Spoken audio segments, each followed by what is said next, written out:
श्री रविंद्र सिंह जी पाठी। धन्यवाद सभापति महोदय, मुझे आपने बोलने का मौका दिया। और सबसे बड़ी चीज, विश्वविद्यालयों से जुड़ी हुई चर्चा चल रही है, कुल गुरु की बात चल रही है।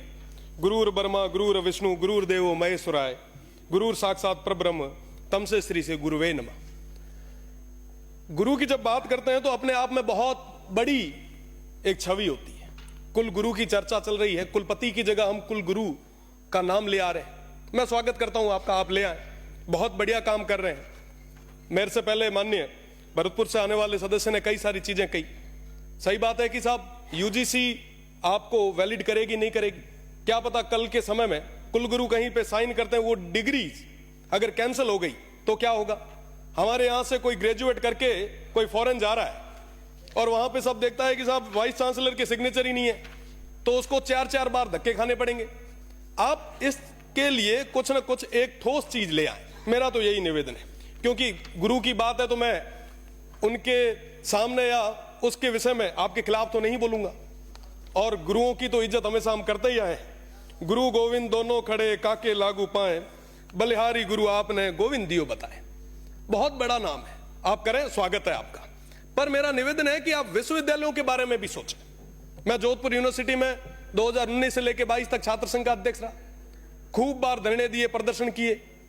एक बार की मैं आपको बात बता रहा हूं कि पिछली बार पेंशनर जो है, जो लगभग अपना पूरा जीवन वहां पे निकाल के आते हैं, वो सारे लोग बुजुर्ग, हरिमोहन जी साहब सबसे वरिष्ठ हैं। हरिमोहन जी साहब 70, 75 साल के हमारे जो बुजुर्ग हैं, जिन्होंने पूरा जीवन दिया है, वो सड़कों पे आए, धरने दिए। मैंने कहा क्या हुआ साहब? तो कह रहे हैं कि साहब हमने पूरा जीवन इस संस्था को दे दिया, आज के समय में ये संस्था हमें पेंशन तक नहीं दे पा रही। आप विचार करें कि चतुर्थ श्रेणी का कोई कर्मचारी है जिसकी पेंशन कुल मिला के 10,000 है, अगर 6 महीने तक आप उनको पेंशन नहीं दोगे तो उसकी क्या स्थिति होगी। होली दिवाली हमारे लिए गई है, हमारे लिए तो खूब सारे लोग आते होंगे मिठाइयां लेके, उनके लिए, उनके बच्चों के लिए, पोतों के लिए मिठाई कौन ले जाएगा, क्या स्थिति होगी। तो कहीं ना कहीं फाइनेंशियल क्राइसिस के अंदर हमारी सारी यूनिवर्सिटीज फाइनेंशियल क्राइसिस से गुजर रही है। हम उसको अपलिफ्ट कैसे करें, उसके बारे में चर्चा करने की ज्यादा जरूरत है। अब बात करें स्टाफ की, यूनिवर्सिटी के अंदर सारे प्रोफेसर्स के पद खाली पड़े, असिस्टेंट प्रोफेसर्स के पद खाली पड़े, टीचिंग नॉन टीचिंग के सारे पद खाली पड़े, कोई बात करने के लिए तैयार नहीं है। जो गेस्ट फैकल्टी पे जो प्रोफेसर्स आ रहे हैं, जो पढ़ाने के लिए आ रहे हैं, वो इसी उम्मीद के साथ कि कभी ना कभी सरकार कोई ना कोई ऑर्डिनेंस लाएगी और हमें परमानेंट करेगी। तो मेरा तो निवेदन है कि जो गेस्ट फैकल्टी पे आ रहे हैं, आप उनको परमानेंट करें। नॉन टीचिंग के जो स्टाफ है, लगभग काफी लोग तो ऐसे हैं जिन्होंने पूरा जीवन दे दिया, अभी तक वो टेम्परेरी है, उन लोगों को आप परमानेंट करें। साथ ही साथ मैं स्टूडेंट्स की बात करूं, आप बहुत एक्टिव हैं, माननीय मंत्री जी बहुत लांठा है। आपसे तो मेरा ये निवेदन है कि आप उन यूनिवर्सिटीज में, उन हॉस्टल्स में, उन विद्यार्थियों के साथ में एक एक दिन, एक एक रात गुजार के आए। आप वहां के हॉस्टल्स की स्थिति देखें, वाकई लगेगा स्टूडेंट्स को कि हमारे माननीय मंत्री जी बहुत एक्टिव हैं। आप वहां पे जाएंगे तो देखेंगे कि साहब हमारे पास क्वालिटी की कोई कमी नहीं है, कोई कमी नहीं है। बहुत ब्रिलियंट स्टूडेंट हमारे यहाँ पे। आप उनके बीच में अगर समय निकालेंगे तो 4 चीजें साथ में निकल के भी आएगी। साथ ही साथ अभी बात चल रही थी सिंडिकेट की, सीनेट की, तो सीनेट और सिंडिकेट के अंदर छात्रों को या छात्र नेता या जो ब्रिलियंट स्टूडेंट है, आप कैसे भी तय करें और उनको जगह दें, ताकि एक कम्युनिकेट रहे। समन्वय नहीं है साहब, विश्वविद्यालय प्रशासन अलग भाग रहा है, छात्र अलग भाग रहे हैं, तो कहीं ना कहीं एक ब्रिज बनाने की जरूरत है। मेरा निवेदन है कि आप इस बारे में भी सोचें।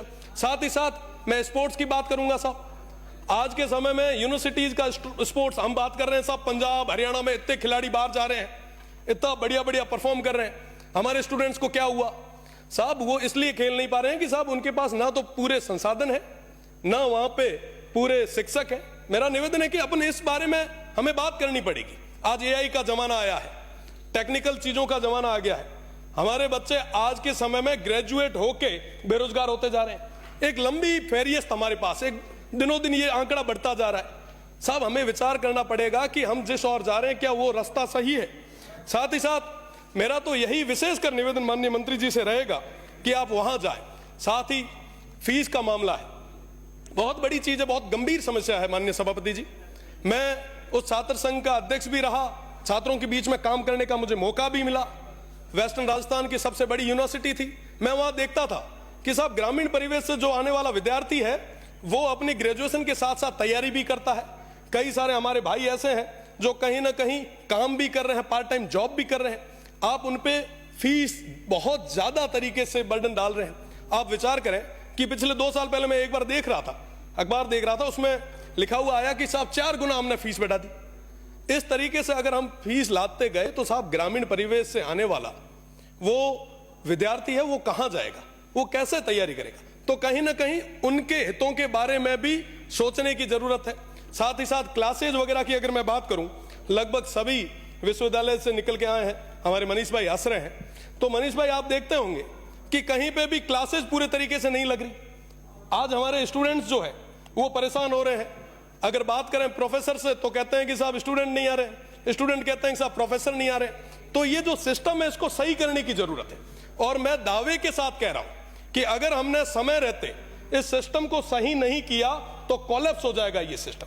आज के समय में हम यहाँ पे जितने भी सदस्य बैठे हैं, कई सारे हमारे जो वरिष्ठ सदस्य हैं वो छात्र संघ से जीत के आए हैं और निश्चित रूप से छात्र संघ चुनाव जो है वो बहुत ज्यादा जरूरी। मैं सभापति महोदय आपके माध्यम से सरकार का ध्यान आकर्षित करना चाहूंगा, अगर छात्र संघ चुनाव नहीं होते तो पश्चिमी क्षेत्र के, पश्चिमी राजस्थान के उस रेगिस्तानी क्षेत्र से निकल के मेरा जैसा एक जो मध्यम परिवार से आने वाला विद्यार्थी है वो यहाँ पे नहीं बैठ पाता। तो निश्चित रूप से आप लोग भी सारे लगभग हम एक लोअर मीडियम फैमिली से आते हैं। यहाँ पे मनीष भाई बैठे हैं, माननीय बायतू से आने वाले सदस्य हैं, शेरगढ़ से आने वाले सदस्य हैं, कई सारे हमारे लोग। ये तो मैं राजस्थान यूनिवर्सिटी की और जोधपुर यूनिवर्सिटी की बात कर रहा हूं, उसके साथ ही साथ सुखाड़िया से आने वाले हमारे माननीय कृपलानी जी भी बैठे हैं। तो निश्चित रूप से ये छात्र संघ चुनाव होंगे तो नए युवाओं को राजनीति में आने का एक मौका मिलेगा। और निश्चित रूप से अगर आपको लग रहा है कि साहब चुनाव सही नहीं हो रहे तो आप उसके ऊपर कहीं ना कहीं 4 नियम ज्यादा लगाएं, लॉ एंड ऑर्डर को मेंटेन करने के लिए फोर्स ज्यादा लगाएं, पर छात्र संघ चुनाव कराएं ताकि नए युवाओं को आगे आने का मौका मिले। साथ ही साथ मेरा एक जो विशेष निवेदन आपसे मैं वापस माननीय मंत्री जी से करूंगा कि ये जो टेम्परेरी स्टाफ जो लगे हुए हैं टीचिंग और नॉन टीचिंग के, उनको आप परमानेंट जरूर करें। नई एक्टिविटीज को बढ़ाने के लिए हम प्रयास करें। वहां पे कैरियर काउंसलिंग की बहुत ज्यादा जरूरत है। आज के समय में कोई भी कैंपस के अंदर कैरियर काउंसलिंग के लिए नहीं आ रहा। विद्यार्थी हैं, ग्रेजुएशन कर लेते हैं, ग्रेजुएशन होने के बाद में कहीं ना कहीं दर दर की ठोकरें खाने पे मजबूर हो रहे हैं। अगर आप ये चीजें करवाएंगे तो निश्चित रूप से हमारे युवाओं को एक नई जगह मिलेगी। साथ ही साथ अभी चर्चा चल रही थी वाइस चांसलर और रजिस्ट्रार की। साहब मुझे कहते हुए बड़ा दुख होता है, माननीय भरतपुर से आने वाले सदस्य ने तो खुल के नहीं कहा, पर मैं सामने एक पट्टी लगी हुई देख रहा हूं, उस पर लिखा हुआ है कि भैया जो बोल रहे हो सत्य बोलो। और मैं सत्य बोल रहा हूं कि जो बड़ी अटैची लाता है उसको वाइस चांसलर बनाते हैं। वाकई जो ये कोई भी हो, कोई भी राज आया, चाहे पक्ष हो चाहे विपक्ष हो, निश्चित रूप से जो जितनी बड़ी अटैची लाता है उसको बड़ी यूनिवर्सिटी का चार्ज दे दिया जाता है। आप विचार करें, क्या वाकई वो बड़ी अटैची वाले कुलगुरु जैसे पद पे बैठने लायक है क्या? आप साहब बात करें रजिस्ट्रार की, कुलपति की, साहब ये तमाम लोग जो हैं इनको तो विश्वविद्यालय में अपना टेन्योर निकालना है। कुलपति का टेन्योर 3 साल का होता है, वो बड़ी अटैची दे के आते हैं, उनको तो ये लगता है कि साहब 3 साल में कैसे वापस इकट्ठा करें और जाएं। साहब इस दौर में सबसे बड़ा नुकसान किसको हो रहा है? हमारे इस प्रदेश को हो रहा है, हमारी आने वाली पीढ़ी को हो रहा है। आखिर उसका गुनहगार कौन है? अगर हमारे युवाओं और हमारी इस शिक्षा नीति को पूरी तरीके से खत्म किया जा रहा है तो इसका गुनहगार कौन? गुनहगार हम लोग यहां पे बैठे हुए 200 के 200। क्योंकि साहब ये चीज हो रही है, हम देख रहे हैं, पर भी हम चुप बैठे हैं, हम मौन बैठे। आखिर कब तक चलेगा ऐसे? साहब इन यूनिवर्सिटीज को बचाएगा कौन? हमारी इस शिक्षा की जो नीति है, ये जो संस्थाएं हैं, इनको बचाएगा कौन? बचाने के लिए लोगों ने हमें भेजा यहाँ पे, और माननीय मंत्री जी बिना तो हाथा जोड़ी करे थोरो है कि साहब आप इस ओर देखें, वरना वाकई ये सिस्टम लैप्स हो जाएगा। साहब रजिस्ट्रार और वाइस चांसलर को कोई लेना देना नहीं है, वो ठोक ठोका के अपने घरों घर चले जाते हैं। वो बेचारे जो नीचे बैठे स्टाफ है वो दुख के आंसू रोते हैं। वो कहते हैं कि साहब हम हमारी व्यथा कहां है, किसके आम? साहब कोई बात सुनने के लिए तैयार नहीं है, इनकी बड़ी बड़ी पहुंच है। मेरा तो निवेदन है कि आप एक एक दिन आप सर्किट हाउस में मत रुकिए, आप यूनिवर्सिटीज में रुकिए। उन युवाओं के बीच में नवाचार आएगा साहब, नए क्वालिटीज के लड़के आगे आएंगे। आपके लिए रिसर्च करने वाले लड़के आपको मिलेंगे, आप तो उनको आगे लाएं। निश्चित रूप से आप जो आज कुल गुरु का जो कर रहे हैं, मैं आपको धन्यवाद देता हूं, पर कुल गुरु के साथ साथ यूनिवर्सिटी को अपलिफ्ट कैसे करें उसके लिए भी बात करें। हमारी कॉलेजेस के अंदर आज के समय में ज्यादातर प्रोफेसर्स के पद जो है वो खाली पड़े, आप उनको भरे। साहब घना ही बेरोजगार आ रही, बहुत बड़ी गातो नहीं मीना, बड़ा हुआ ना, अपलिफ्ट करो। बहुत बहुत धन्यवाद। जय हिंद, जय भारत।